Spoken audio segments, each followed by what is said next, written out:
Bonjour à tous, Olivier Tréca du Chasseur de Migrateurs. Alors, nous sommes le vendredi 5 août et c'est l'ouverture sur le DPM. Et bien entendu, écoutez, je suis ravi de vous retrouver pour la reprise de la saison. Quelles sont les dernières nouvelles?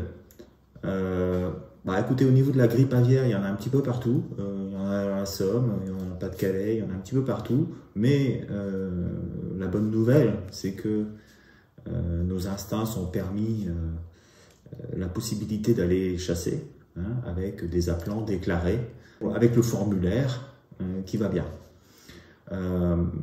L'autre nouvelle, eh bien, c'est la sécheresse qui est très importante depuis plusieurs mois. Il y a beaucoup de marais à l'intérieur qui sont à sec et ceux qui ont encore de l'eau, ils en ont plus beaucoup. Mais ça, c'est très très préoccupant. Je ne sais pas s'il va y avoir beaucoup de gens qui vont avoir suffisamment d'eau pour faire l'ouverture le 21 août. Au niveau de la migration, pas grand-chose. La semaine dernière, une petite arrivée de limicoles et de sarcelles, les premières sarcelles. C'est tout à fait logique qu'il y en ait en cette première décade d'août. On va voir par la suite ce qu'on prévoit à partir de demain. Alors, je voudrais attirer votre attention sur MigTracker, qui est l'application qui va vous permettre de recevoir chaque jour le récapitulatif de la migration par mail. Alors pour ça, il faut faire des observations. Et pour faire des observations, eh bien, il faut cliquer sur le lien qui va vous ouvrir un formulaire Google. Vous cliquez sur le lien, ça va vous ouvrir un formulaire Google. Vous saisissez votre adresse mail, bien entendu, c'est ultra important.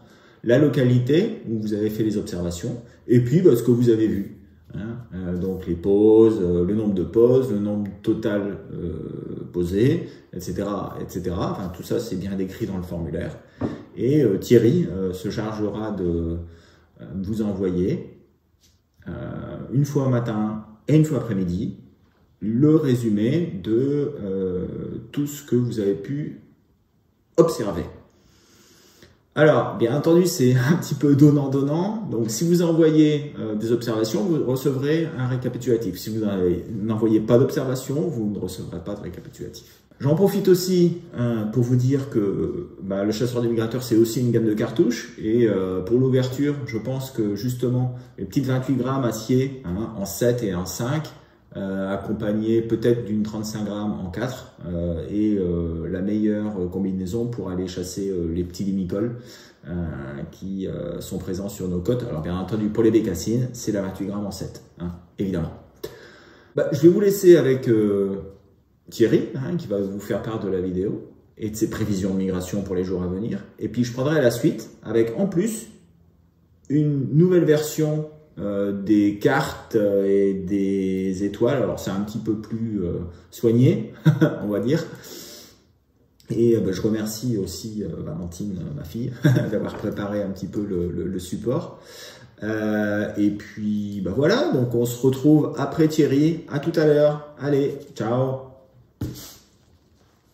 C'est avec un immense plaisir que nous allons débuter cette nouvelle saison avec l'ouverture au DPM dans un premier temps, puis très vite l'ouverture générale.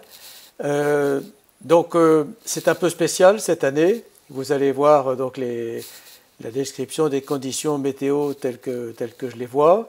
Et donc je vous souhaite une très bonne ouverture à ceux qui vont pouvoir ouvrir, bien sûr, parce que c'est clair que dans ces conditions, il y a beaucoup de sauvaginés qui ne vont même pas pouvoir chasser parce qu'il n'y a pas d'eau, il n'y a juste pas d'eau dans les mares. Voilà. Eh bien écoutez, bonne saison quand même. Et donc voilà les prévisions pour ce début de saison. Alors, quels sont les plus et les moins de la situation pour cette ouverture au DPM? Bon, déjà, on a un gros souci, c'est qu'il n'y a pas d'eau. Et pour beaucoup, malheureusement, l'ouverture n'aura même pas lieu. Il y a même des mares d'estuaires qui n'ont pas d'eau en ce moment. Et ça tombe mal parce que les marées sont mal placées. Ce n'est seulement que vers le 12, 13, 14 août qu'on va remplir les mares d'estuaires. Et en attendant, il y a beaucoup de mares qui sont à sec. Donc ça, c'est pas de chance. Alors, qu'est-ce qui se passe pour l'ouverture? Les vents sont pas trop bien orientés samedi, hein, de l'Écosse à la Baltique. Euh, mais bon, ils sont à l'est quand même sur la Manche, sur la Belgique et sur les Pays-Bas. Ensuite, ça va être beaucoup mieux pour les jours qui suivent. Il y a juste un risque de brouillard en début de période sur la Hollande et sur le nord de l'Allemagne. Donc ça, il faut le savoir. Alors les plus, bon, c'est l'ouverture. On a bien entendu toutes les chances de voir du gibier là où il y a de l'eau, et peut-être même qu'il y aura des concentrations comme un jour de gel, parce que les oiseaux se chercheront donc des mares pour aller boire et aller manger. La dorsale atlantique est bien généreuse, elle va pousser jusqu'à la Baltique, et donc ça va nous faire quand même une très belle période anticyclonique pour les quelques jours qui viennent. Et puis la Lune est déjà grosse, et ça c'est bon pour la migration, comme vous le savez tous. Donc on va regarder ça dans le détail jour par jour. Alors qu'est-ce qui se passe pour cette ouverture? Ben, déjà c'est le casse-tête pour le prévisionniste, parce que de mémoire d'homme, on n'a jamais vu une sécheresse pareille en France. On n'a jamais vu une sécheresse pareille par la durée, par l'importance, par la surface. Et donc on est un peu perplexe à savoir que des oiseaux se dirigent vers la sécheresse alors que leur tendance naturelle, c'est de se diriger vers l'eau, évidemment. Alors pour samedi, il n'y a pas d'eau et c'est ça qui va dicter pratiquement cette ouverture. Là où il y a de l'eau, il pourrait y avoir des concentrations exceptionnelles d'oiseaux. D'ailleurs, il faudra être, à mon avis, raisonnable. Et pour le reste, très peu de facteurs favorables en dehors des vents d'est, nord-est sur le Benelux et sur la Manche. Et donc cet anticyclone, cette dorsale sur l'Angleterre qui, elle, peut apporter un peu de gibier. Voilà pour la journée de samedi. Donc ne regardez pas les chiffres tels qu'ils sont ici. Ça ne veut rien dire. En fait, là où il y a de l'eau, vous pouvez rajouter 3 ou 4 pour les résultats. Et donc, en fait, normalement, une ouverture, c'est du 4 sur 5 ou du 5 sur 5. Il n'y a pas photo. Mais là, donc, c'est les chiffres bruts de décoffrage par rapport à la migration. Pour dimanche, eh bien, c'est la même situation que la veille. Donc, il n'y a pas de changement majeur par rapport à la situation. Et par contre, c'est plus l'ouverture, donc le gibier a déjà pris quelques coups de fusil, et donc là où il a été tiré, il reviendra probablement pas. Donc rien de changé, donc des chiffres assez pauvres. On anticipe que les oiseaux ne bougeront pas beaucoup avec la sécheresse. Pour lundi, on a une situation qui devient pratiquement exceptionnelle. S'il y avait de l'eau, ça serait formidable. Malheureusement, l'eau n'est pas là. Ce qui fait que les chiffres que j'ai mis à la main, calculés à la main, sont beaucoup plus faibles que ceux qu'il y aurait eu normalement. Alors peut-être que localement, là où il y aurait de grosses surfaces d'eau et de l'eau pour les oiseaux, on pourrait avoir des résultats très très très supérieurs à ce que j'ai mis à droite. Donc les plus là, de la situation, c'est les vents favorables pratiquement, on va dire, partout, hein, sur Hambourg, sur Anvers. La couverture anticyclonique est énorme. On a pratiquement l'anticyclone placé là où il faut et dans d'assez bonnes conditions. On a malheureusement donc cette sécheresse et encore des vents d'ouest de l'Écosse à la Suède, ce qui est donc peu favorable et surtout ça va provoquer des brouillards par rapport, je dirais, à la situation anticyclonique. Voilà, donc une journée favorable, très favorable, dans des conditions de sécheresse très défavorables.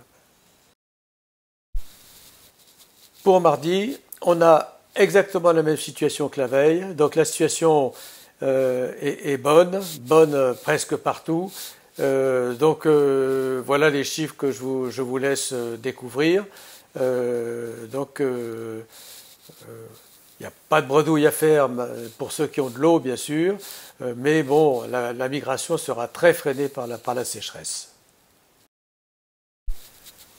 Pour septembre-octobre, on a des perspectives saisonnières de météo qui sont exactes, on va dire à peu près aux 2/3. Hein. On nous prévoit des dépressions sur l'Atlantique, avec des vents d'ouest-sud-ouest pratiquement sur le nord de l'Europe pour toute la période, ce qui n'empêche pas qu'on aura forcément une, deux ou trois descentes froides sur les 2 mois. Il faudra faire très attention parce qu'elles ne vont pas durer longtemps, parce que l'Atlantique reprendra tout de suite ses droits. Donc les prévisions seront à suivre bien précisément. Il ne faudra pas louper les bonnes nuits. Et surtout, ce qu'il ne faut pas oublier, c'est que quand les vents sont défavorables très longtemps, eh bien, ce sont d'autres facteurs qui vont dicter les migrations. Parce que la migration, de toute façon, elle a lieu. Donc les passages seront liés au niveau de pression, à la Lune, à l'absence de perturbation.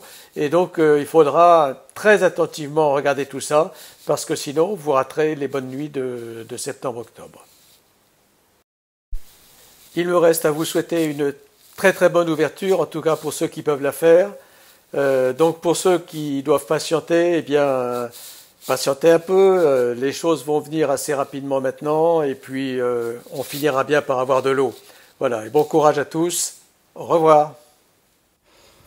Bon, et bien voilà, nous y voilà pour les premières prévisions. Alors, ce soir, vendredi à samedi, le 5 août, eh bien, on a des hautes pressions sur Moscou et sur l'ouest des îles britanniques. Et entre les deux, il y a une grosse dépression. Alors, il n'y a pas de jet particulier, peut-être un petit peu sur les îles britanniques. Mais le vent va se mettre un petit peu au nord, nord-nord-est, sur les côtes de la Manche. Ce qui est toujours intéressant, et il devrait y avoir un mouvement d'oiseaux proches, limicoles et canards de saison, donc probablement un petit peu plus de limicoles, des oiseaux qui viennent des pieds rouges, des bécassines qui viennent d'Angleterre, du Benelux, au-dessus, faut des oiseaux qui viennent d'au-dessus, il ne faut pas y compter, et puis quelques sarcelles souchées qui devraient là aussi partir, sarcelles d'été aussi, qui devraient partir du Benelux. Les oiseaux qui sont nichés là-bas et qui devraient partir. Alors la nuit de samedi à dimanche, c'est la nuit de l'ouverture. C'est à peu près la même chose que la veille. Les pressions sont sur les îles britanniques, elles se décalent, elles se renforcent, elles se décalent aussi vers l'est. On a toujours la même chose, quelques oiseaux proches et quelques oiseaux qui pourraient partir, je dirais, d'Allemagne intérieure, Pologne intérieure, etc., malgré le fait qu'il doit faire assez sec là-bas. Donc je dirais que ça devrait monter un petit peu. En plus, il va y avoir du mouvement parce que les oiseaux vont être dérangés par la migration.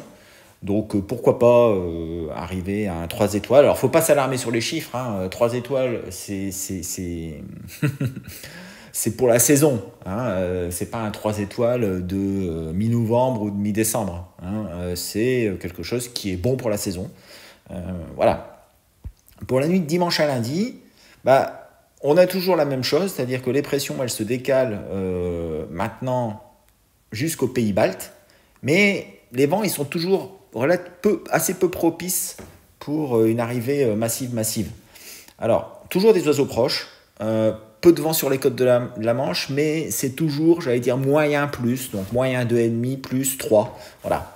Probablement un petit peu de tout, des bécassines, des limicoles, des souchets, des sarcelles, voilà. Là, lundi à mardi, on est dans une situation quand même qui est tout à fait intéressante avec des hautes pressions qui sont sur toute la Scandinavie, sur les îles britanniques, et on a un flux de nord qui descend de la Sibérie jusque la Pologne et ensuite qui arrive sur la France par l'est. Par contre, les jets sont pas très bons. Donc moi, je mettrais quand même une belle 3 étoiles, un beau 3 étoiles avec en particulier des sarcelles. Je vois bien des sarcelles arriver, sarcelles d'été, sarcelles d'hiver.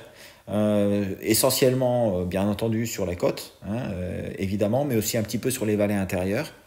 Alors j'ai mis des notes, j'ai pas mis de notes pour le nord-est de la France parce qu'il n'y a pas de chasse, mais je pense que ça pourrait être très intéressant pour des sarcelles d'été, bécassines et sarcelles d'hiver qui devraient arriver.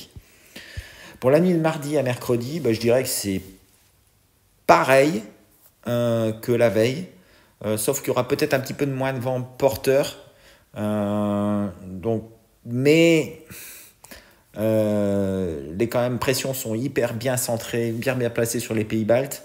Il se pourrait qu'il y ait un petit peu de Souchet qui arrive quand même. Et ils vont être un petit peu bloqués chez nous.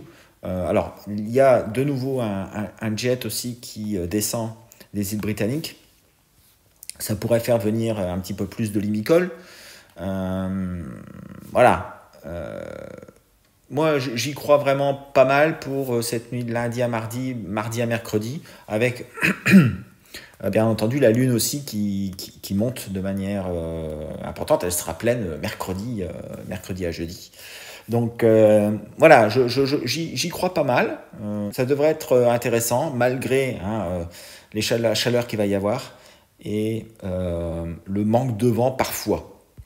Il devrait y avoir du vent quand même dans la nuit de lundi à mardi, ce qui devrait nous apporter des oiseaux, sachant que s'ils partent dans la nuit de lundi à mardi, ils devraient nous arriver fin de nuit, mardi matin, dans la journée de mardi, et dans la nuit de mardi à mercredi, il devrait en avoir pas mal sur les côtes.